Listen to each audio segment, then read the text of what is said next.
유디기 1장. 네부카드네자르가 메디아 임금 아르팍사스를 처부수다. 대성읍 니네베에서 아시리아인들을 다스리던 네부카드네자르 임금 제12년의 일이다. 그때 아르팍사스는 엑바타나에서 메디아인들을 다스리고 있었다. 그가 엑바타나 둘레에 너비가 3페키스고 길이가 6페키스로 다듬은 돌로 성벽을 쌓았는데 성벽의 높이는 70페키스고 너비는 50페키스로 하였다. 그리고 성문마다 60페키스 너비로 기초를 놓고 높이가 100페키스 되는 탑을 세웠다. 성문들은 자기의 부대들이 한꺼번에 나가고 보병들이 거기에서 정렬할 수 있도록 높이가 70페키스고 너비가 40페키스가 되게 만들었다.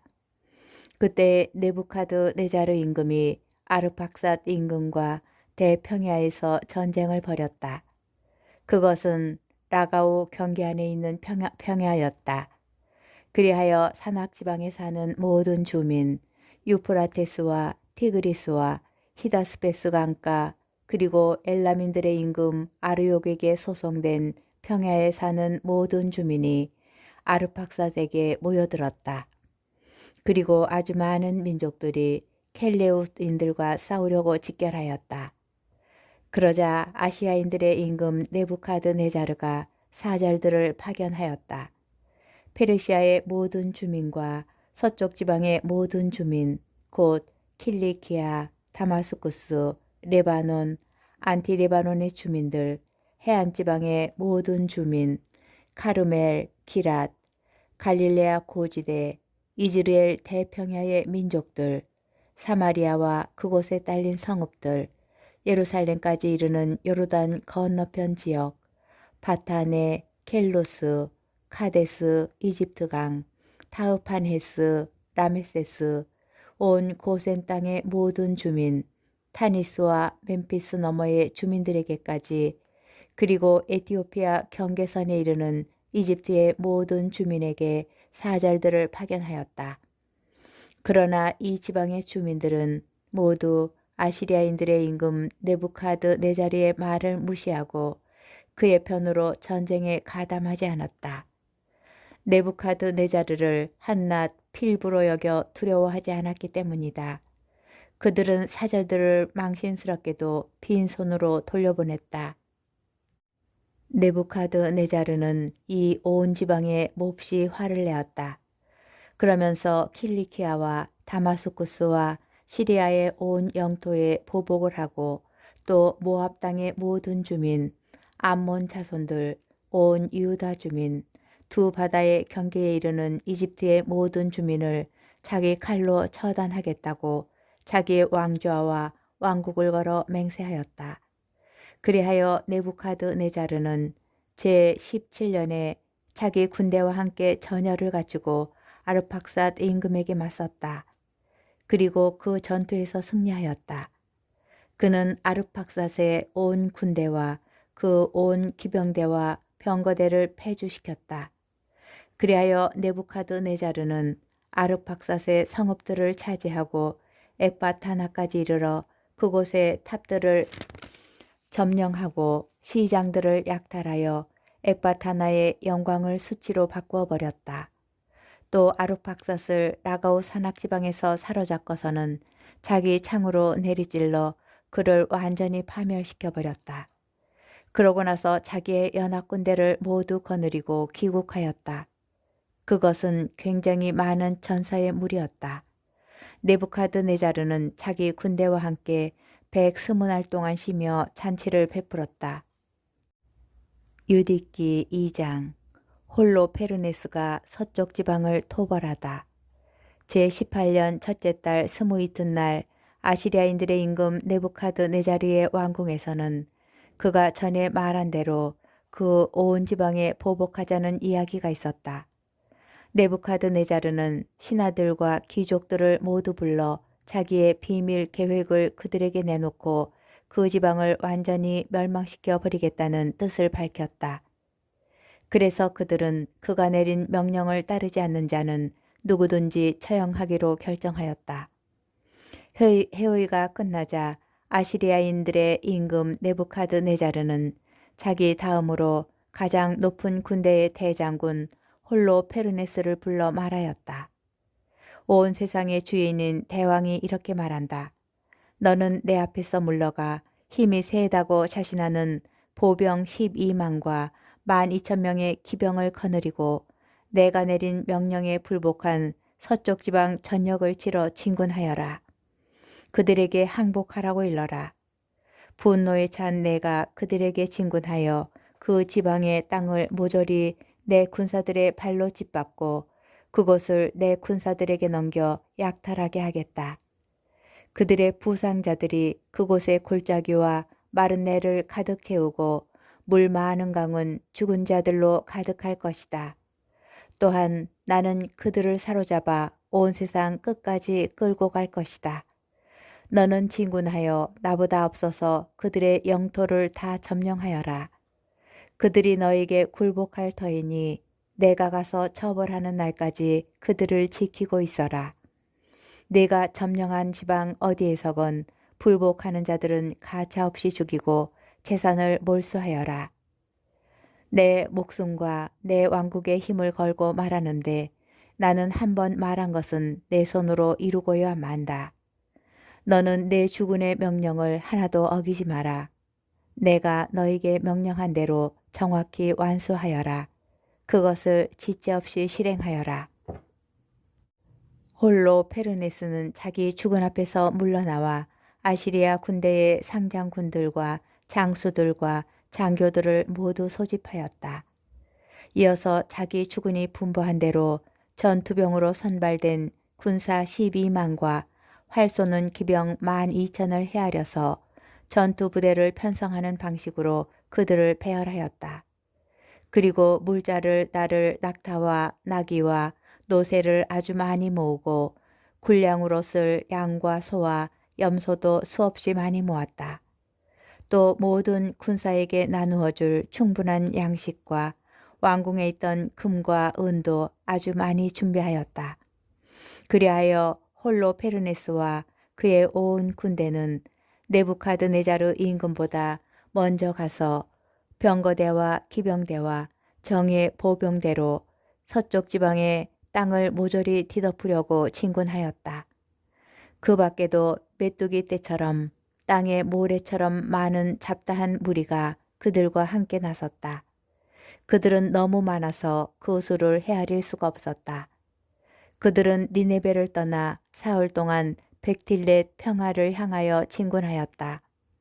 그리고 킬리키아 고지대 북쪽에 있는 산 옆에 백틸렛을 맞이하고 진을 쳤다. 거기에서 홀로 페르네스는 자기의 온 군대, 보병대와 기병대와 병거대를 이끌고 산악지방으로 가서 푸트와 루드를 쳐부수고 켈레아 남쪽의 사막 가장자리에 사는 라시스의 자손들과 이스마엘의 자손들을 모두 약탈하였다. 그리고 유프라테스 강을 따라 메소포타미아로 가로지르면서 바다에 이르기까지 아브로나 계곡 위에 있는 모든 요새 성읍을 파괴하였다. 이어서 킬리키아 지역을 점령하고 자기에게 대항하는 자들을 모두 쳐 죽인 다음 아라비아를 마주보는 야벳의 남쪽 경계까지 진격하였다. 그리고 미디안의 자손들을 모조리 포위하여 그들의 천막들을 불사르고 양떼를 약탈하였다. 또 밀을 수확할 때에 다마스쿠스 평야로 내려가서 그들의 밭을 모조리 불사르고 양들과 소들을 죽여버렸으며 그들의 성읍들을 노략하고 들을 황폐하게 만들고 젊은이들은 모두 칼로 쳐 죽였다. 그리하여 해안 지방의 주민들 곧 시돈과 티론에 사는 자들, 수르와 오키나의 주민들, 암니아의 모든 주민이 그에 대한 공포와 전율에 사로잡혔다. 아스돗과 아스클론의 주민들도 그를 몹시 무서워하였다. 유디기 3장. 해안 지방의 민족들이 굴복하다. 그리하여 그들은 홀로 페르네스에게 사신들을 보내어 이렇게 화친을 청하게 하였다. 네부카드네자르 대왕의 종들인 저희는 이렇게 장군님 앞에 엎드려 있습니다. 저희를 좋으실 대로 처분하십시오. 저희의 집과 모든 땅, 모든 밀밭, 양들과 소들, 그리고 저희의 모든 천막이 장군님 앞에 놓여 있습니다. 그것들을 좋으실 대로 다루십시오. 저희의 성읍들은 물론 그 주민들도 장군님의 종들이니 오셔서 보기에 좋으실 대로 처리하십시오. 그 사람들이 홀로 페르네스에게 가서 이러한 말을 전하자 그는 자기 군대를 거느리고 해안 지방으로 내려가서 요새 성읍들의 주둔군을 배치하고 그곳 주민들 가운데에서 사람들을 뽑아 보충병으로 삼았다. 그들과 이웃 주민들이 모두 화관을 쓰고 손북에 맞추어 춤을 추며 그를 맞아들였다. 홀로 페르네스는 그들의 모든 신전을 부수고 그들의 신성한 수풀들을 베어버렸다. 그는 세상의 신들을 모두 없애버리라는 임무를 받았던 것이다. 그리하여 모든 민족들이 네부카드네자르만 섬기고 말이 다른 종족들과 부족들이 모두 그를 신으로 받들어 부르게 하려는 것이었다. 홀로 페르네스가 유다 땅에 다다르다. 그러고 나서 홀로 페르네스는 유다의 가파른 산비탈과 마주한 도탄 곁에 이즈르엘로 가서 게바와 스키토폴리스 사이에 진을 쳤다. 그리고 자기 군대의 물자를 모으기 위하여 온 군 한 달을 그곳에 머물렀다. 유디기 4장. 유다인들이 항전을 준비하다. 유다에 사는 이스라엘 자손들은 아시리아인들의 임금 네부카드네자르의 대장군 홀로 페르네스가 민족들에게 한 모든 일, 그리고 그 신전들을 모조리 약탈하고 파괴한 일을 전해 들었다. 그러자 그들은 홀로 페르네스를 몹시 두려워하며 예루살렘과 자기들의 하느님이신 주님의 성전을 두고 걱정하였다. 그들이 최근에야 유배에서 돌아오고 또 얼마 전에야 유다의 모든 백성이 한데 모여 더럽혀졌던 기물과 제단과 하느님의 집을 축성하였기 때문이다. 그리하여 그들은 사마리아, 코나, 벳호론, 벨마인, 예리코의 모든 지역, 그리고 코바, 하초루, 살렘 계곡으로 전령을 보내어 곧바로 높은 산꼭대기를 모두 점령하고 지역 안에 있는 마을들의 성을 쌓으며 전쟁 준비로 양식을 저장하게 하였다. 마침 그들의 들판은 수확이 막 끝난 뒤였다. 그때 예루살렘에서 봉직하던 요야킴 대사제는 베툴리아 그리고 도탄 옆에 평야 맞은편에 있는 이즈리엘과 마주한 메토 메스타임 주민들에게 서신을 보내어 산악지방의 고갯길들을 지키라고 하였다. 그것들은 유다로 들어가는 관문으로서 그 길목이 겨우 2사람이 지날 정도로 좁아 올라오는 자들을 쉽게 막을 수 있는 곳이었다. 이스라엘 자손들은 여호야킴 대사제가 그리고 예루살렘에서 회의를 한 온 이스라엘 백성의 원로단이 지시한 대로 하였다. 유다인들이 참회하며 기도하다. 이스라엘 남자들은 모두 하느님께 아주 간절히 부르짖고 또 아주 간절한 마음으로 고행하였다. 그들은 물론 그들의 아내들과 아이들, 집짐승, 모든 이방인, 사꾼, 팔려온 종까지 허리에 자루옷을 둘렀다. 그리고 예루살렘에 사는 모든 이스라엘 남자와 여자와 어린이는 성전 앞에 엎드려 머리에 재를 뿌리고 주님 앞에 자기들의 자루옷을 펼쳐놓고 제단도 자루옷으로 둘렀다. 그러고 나서 아이들이 잡혀가지 않게 해주십사고 여자들이 끌려가지 않게 해주십사고 자기들이 상속받은 성읍들이 파괴되지 않게 해주십사고 그리고 성소가 더럽혀져 치욕스럽게도 이 민족들의 비웃음거리가 되지 않게 해주십사고 이스라엘의 하느님께 마음을 모아 간절히 부르짖었다. 주님께서는 그들의 소리를 기어겨 들어주시고 그들의 곤경을 눈여겨 보아주셨다. 백성이 온 유다 땅에서 그리고 예루살렘에서는 전능하신 주님의 성소 앞에서 여러 날 단식을 하고 있었던 것이다. 여호야김 대사제와 주님을 모시는 모든 사제와 주님을 시중드는 이들은 허리에 잘옷을 두르고 일일 번제물과 백성의 서원 제물과 자원 제물을 바쳤다. 그들은 머리쓰개에 재를 뿌린 채 온 이스라엘 집안을 은혜로이 돌보아 주십사고 힘을 다하여 주님께 부르짖었다. 유디기 5장. 홀로 페르네스가 회의를 소집하다. 이스라엘 자손들이 전쟁을 준비하면서 산악지방의 통행로들을 폐쇄하였을 뿐만 아니라 높은 산봉우리마다 성을 쌓고 평야에는 장애물을 설치하였다는 사실이 아시리아 군대의 대장군 홀로 페르네스에게 보고되었다.